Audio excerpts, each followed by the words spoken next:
चलिए आज स्पोकन की 5वीं क्लास में आप सभी का वेलकम है। जल्दी से बता दें कि यहाँ पे एक सेंटेंस लिखा हुआ है।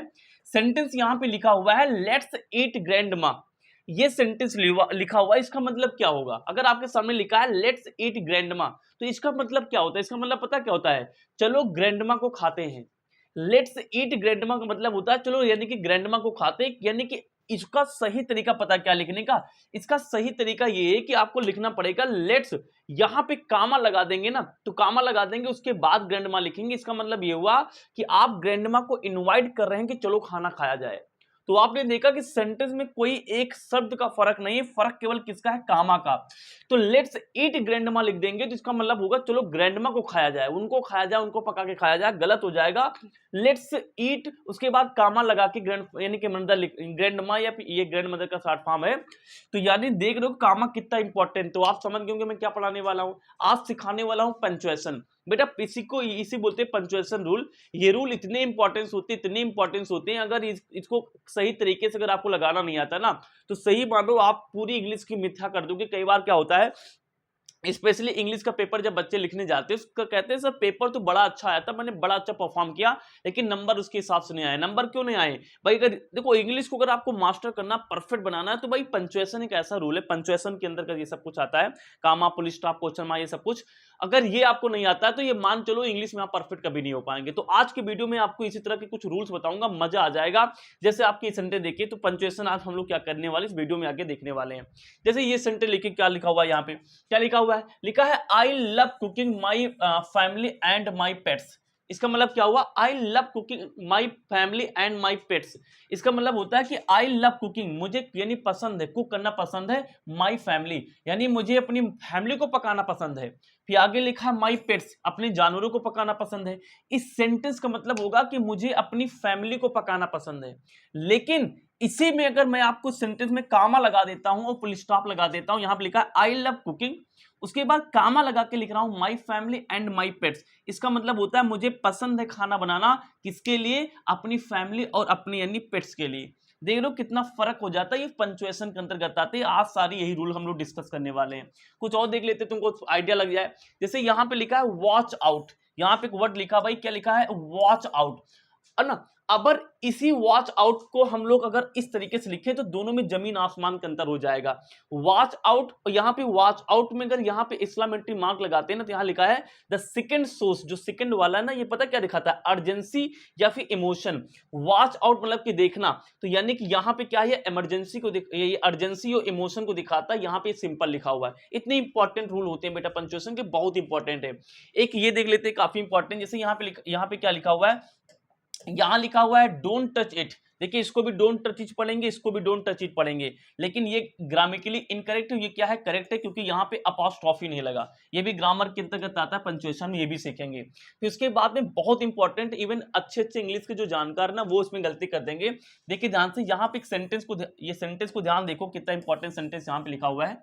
लिखा है she brought 3 things, a pen, a notebook and a lamp. अब देखने में सेंटेंस नॉर्मल लग रहा होगा, ऐसे देखेंगे तो सेंटेंस नॉर्मल लग रहा होगा कि सी ब्रॉट यानी उसने खरीदा 3 थिंग्स, 3 चीजों को, एक पेन है, एक यानी नोटबुक है और एक यानी कि लैंप है।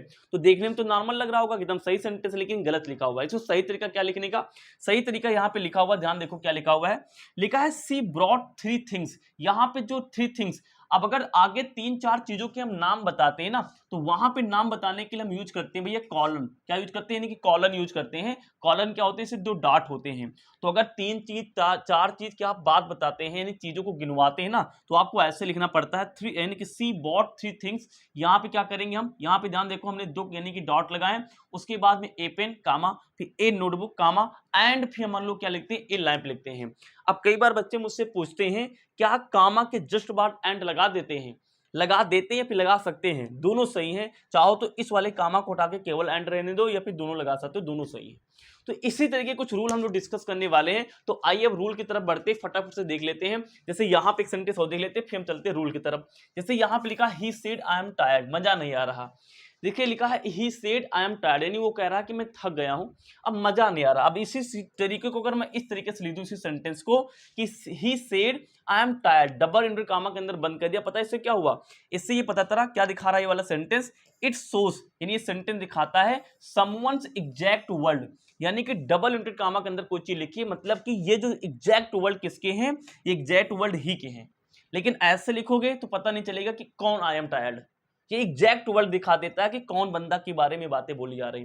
तो ऐसे कुछ रूल्स सीखेंगे जिसको हम पंक्चुएशन बुलाते हैं। तो आइए बिना किसी डिले के कुछ रूल्स सीख लेते हैं। बहुत सारे पंक्चुएशन के रूल्स हैं, हम आपको बढ़िया एक एक करके दिखाएंगे। Is it visible on the screen? क्या क्या दिख रहा है? कुछ करो ना, दिख रहा है ना, दिख रहा है ना, पढ़ लेंगे ना। अच्छा अब देखिए यहां पे सबसे पहले हम क्या करेंगे भाई, यहां पे लिखा है पंक्चुएशन मार्क। पंक्चुएशन मार्क को विराम चिन्ह बुलाते हैं। यहां पे कुछ हिंदी में लिखा पढ़ लेना, मैं मुद्दे की बात करता हूं। टोटल कितने पंक्चुएशंस होते हैं? टोटल भैया 14 पंक्चुएशंस होते हैं, इसके बाहर कोई भी नहीं होता है, ये 14 होते हैं। आज की इस वीडियो हम लोग 6 के बारे में बात कर रहे होंगे, है ना। हम लोग क्या करेंगे, 2 पार्ट बनाएंगे। आज के इस पार्ट पे हम लोग 6 के बारे में बात करेंगे। फुल स्टॉप जिसे पीरियड बुलाते हैं, क्वेश्चन मार्क, एक्सक्लेमेटरी मार्क, कामा, कोटेशन मार्क या फिर कॉलन, इन 6 के बारे में हम लोग क्या करेंगे इस वीडियो में डिस्कस करेंगे, और आगे के लेटर ऑन हम सेकंड वीडियो में डिस्कस कर रहे होंगे। चलिए स्टार्ट करें, चलो स्टार्ट करते हैं लाला। तो सबसे पहले हम लोग क्या करेंगे, एक चीज और समझ लो, 14 टोटल हमारे पास क्या है, 14 यानी कि कुछ वो होते हैं क्या, यानी कि 14 हमारे पास में यानी कि पंक्चुएशन रूल है ना।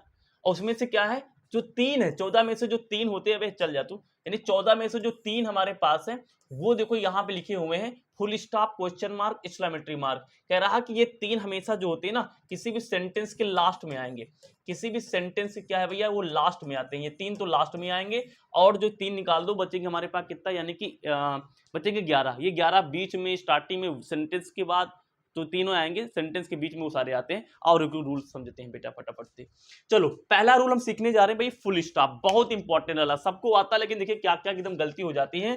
तो फुल स्टॉप यहाँ पे हिंदी इंग्लिश सब कुछ लिख के लाया हूं, आप अच्छे देख लेना, समझ लेना, मैं आपको समझा देता हूँ फटाफट से क्या कहानी है। देखिए जैसे लिखा है मैं आ रहा हूं, तो भाई सेंटेंस को कंप्लीट करने के लिए लास्ट में फुल स्टॉप लगाना बहुत जरूरी है, बहुत जरूरी, मतलब बहुत जरूरी, चल है ना।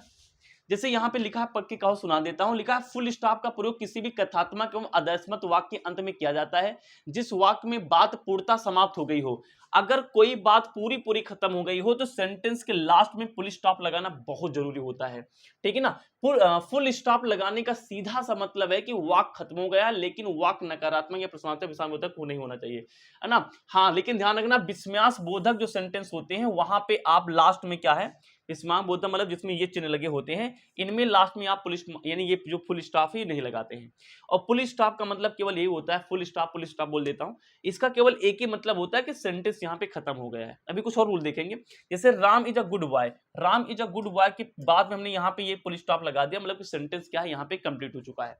जैसे यहाँ पे देखिए बहुत इंपॉर्टेंट कुछ रूल लेके आया हूं, फुल स्टॉप का प्रयोग एब्रीवेशन, एब्रीवेशन मतलब होता है जो चीजें शॉर्टकट लिखी जाती है ना, एब्रीवेशन मतलब शॉर्टकट है ना, अब्रीवेशन के साथ होता है। अब्रीवेशन किसी भी शब्दों के समूह का संक्षिप्त रूप होता है, वही लिखा है।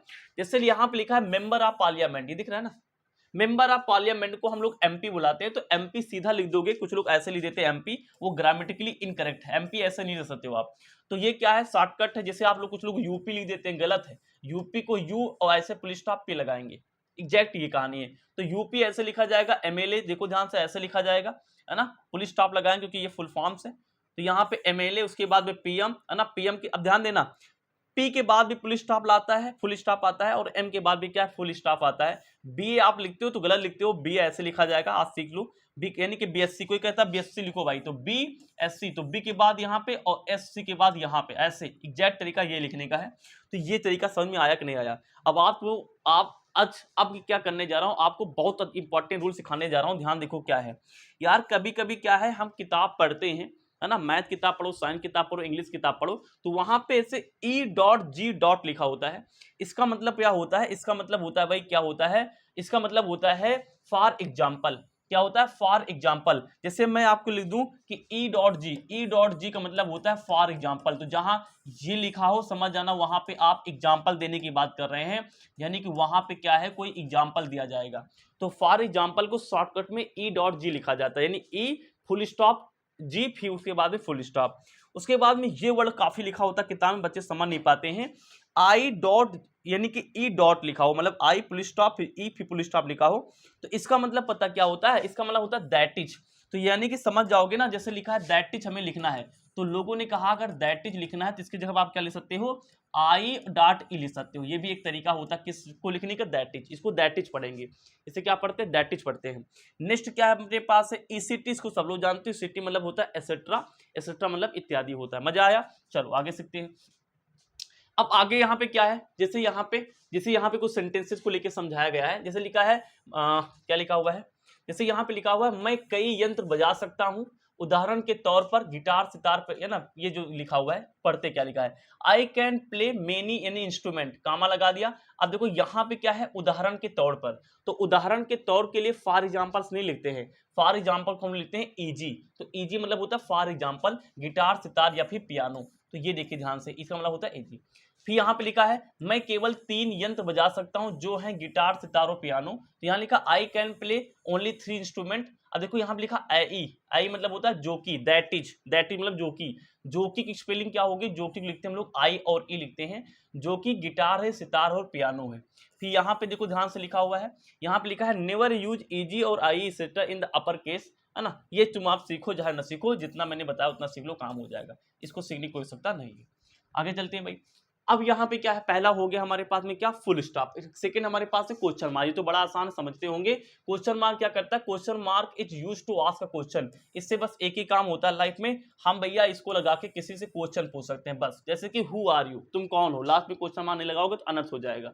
व्हाट इज ही डूइंग, वो क्या कर रहा है, क्वेश्चन मार्क लगाना जरूरी है। Do you love your mom, question mark लगाना क्या भाई जरूरी है। कुछ अब 3 आ गया हमारे पास में एक्स्ट्रामेट्री मार्क।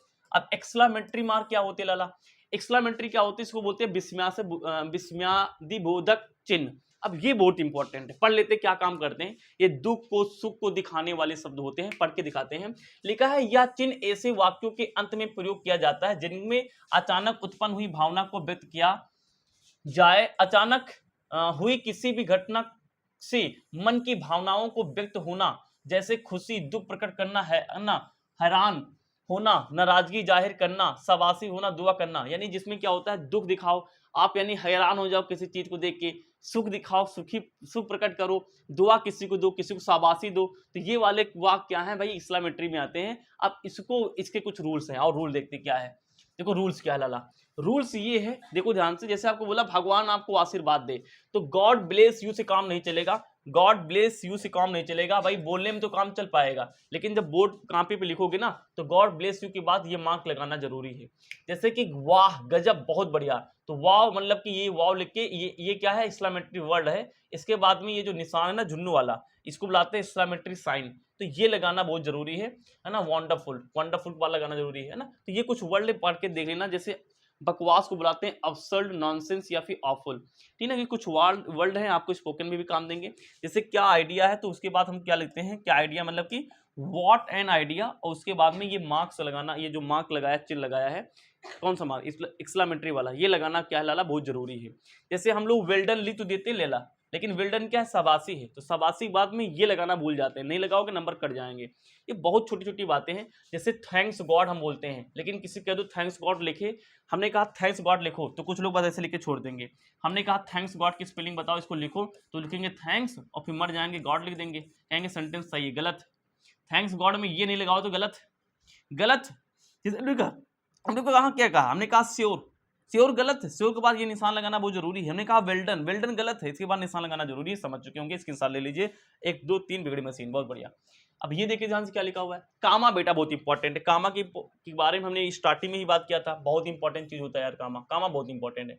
कॉमा भी इसे पढ़ते हैं हम लोग, अल्पविराम हिंदी बुलाते हैं। देखिए क्या है, कामा इज यूज्ड, किया जाता है, कब किया जाता है, नंबर 1 क्या है भाई, to give a short pause, कोई चीज लिखते लिखते छोटे छोटे टुकड़ों में बताना है, तो उसको बताने के लिए हम कामा यूज करते हैं।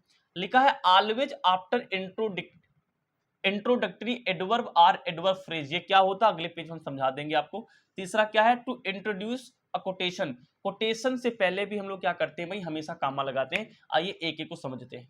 पहला क्या था भाई, पाज देने के लिए, पाज देने के लिए जैसे जैसे हमने कहा राम यहाँ आओ, तो लोग बच्चे क्या करते हैं, ऐसे लिख देते हैं राम यहाँ आओ, यानी कि राम, फिर लिख देंगे यहाँ पे कम है यार, राम कम है यार। कोई पूछे में क्या गलत है, तो इनमें सब गलत है, गलत।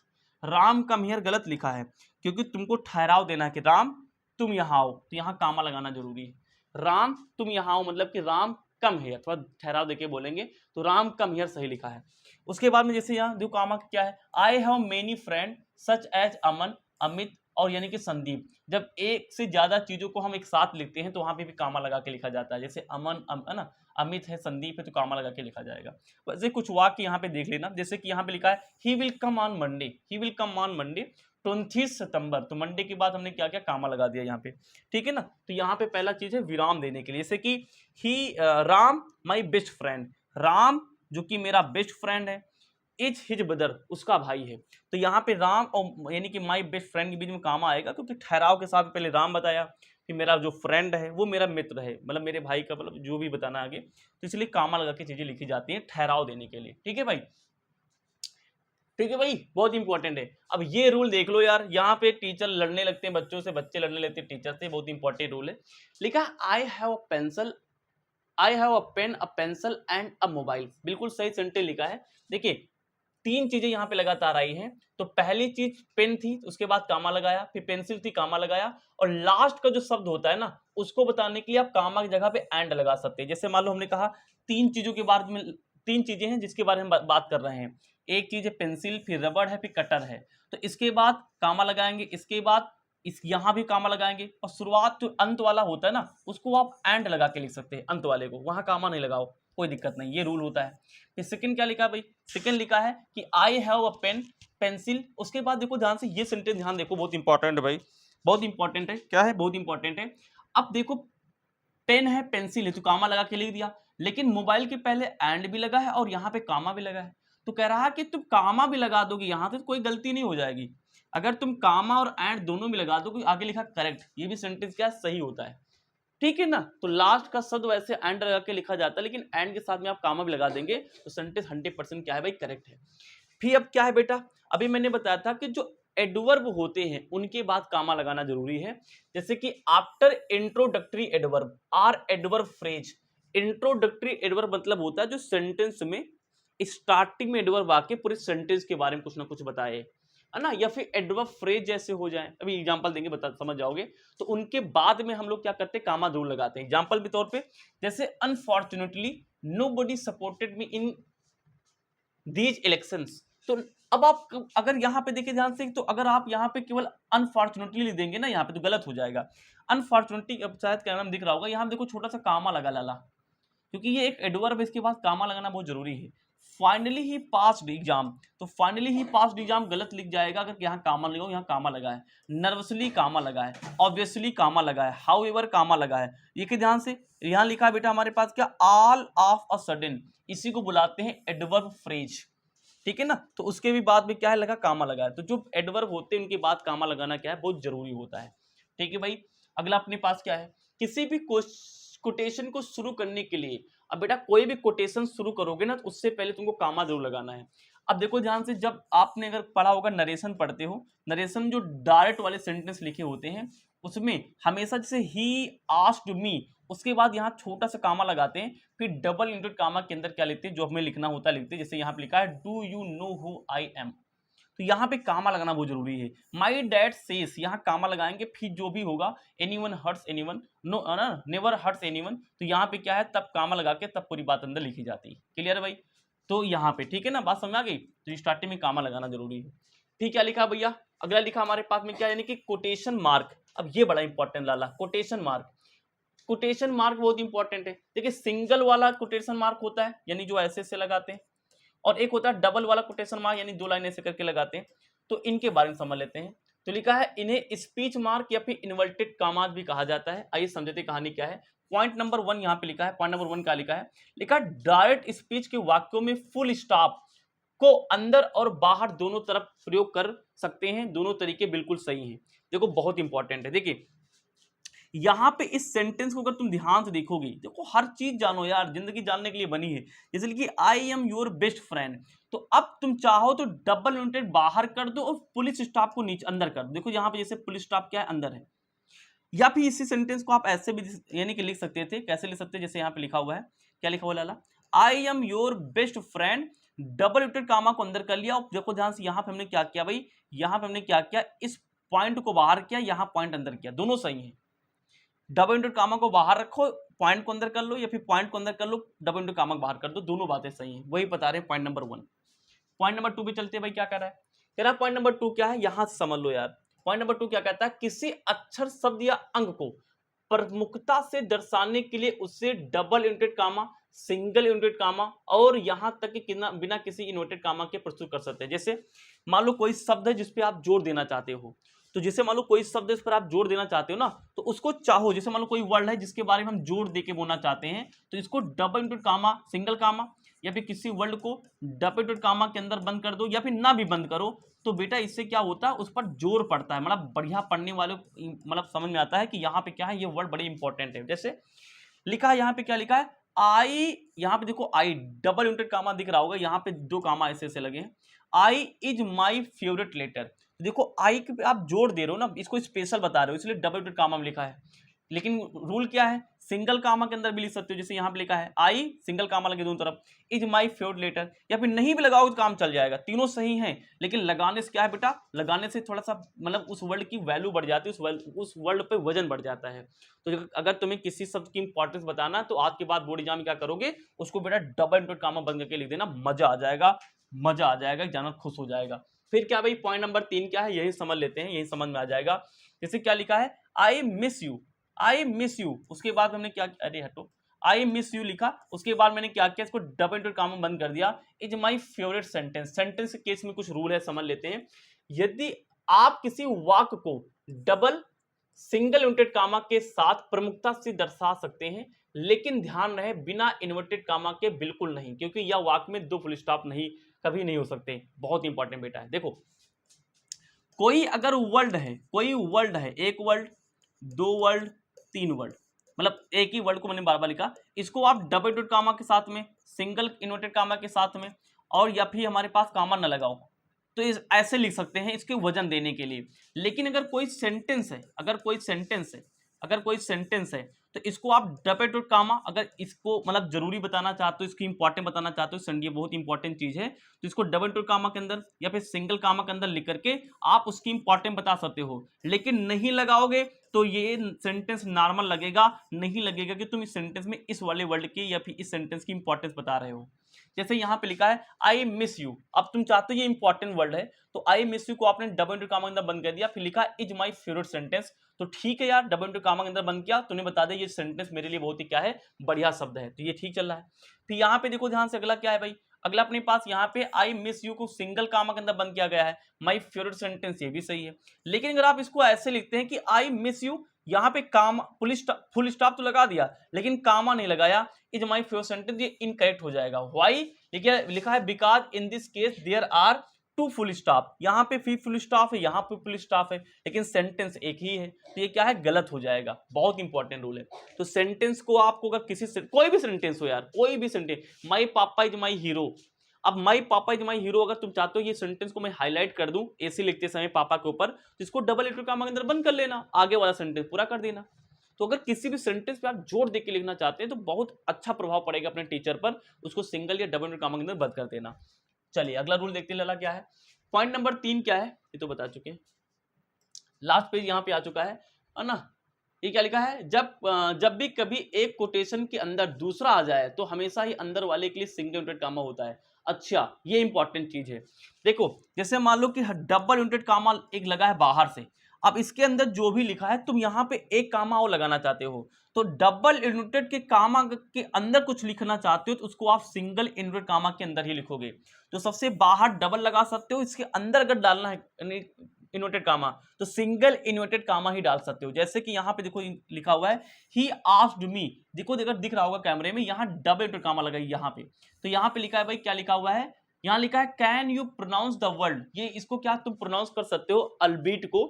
तो देखो ध्यान से, तो बाहर सेंटेंस के बाहर डबल इन्वर्टेड कामा लगा है और सेंटेंस के अंदर इस पर जोर दिया गया है, इसलिए इस पे यानी कि क्या है, सिंगल, यानी कि सिंगल इन्वर्टेड कामा लगा हुआ है। बात समझ में आ रहा है, तो ये फर्क होता है लाल। तो इस वीडियो हमने क्या किया, आपको 6 यानी कि 6 पंक्चुएशन रूल सिखाए हैं, 6 वर्ड को सिखाया जो कि पंक्चुएशन के अंतर्गत आते हैं। 14 होते हैं, 8 बच्चे। नेक्स्ट वीडियो में पार्ट 2 कल आ जाएगा। इस वीडियो तब तक एंजॉय करिए, सारे रूल लिखिए, समझिए, मजा आ जाएगा, लैंग्वेज आपकी इंप्रूव हो जाएगी। तब तक अगले वीडियो मिलेंगे। Bye bye, tata, thank you.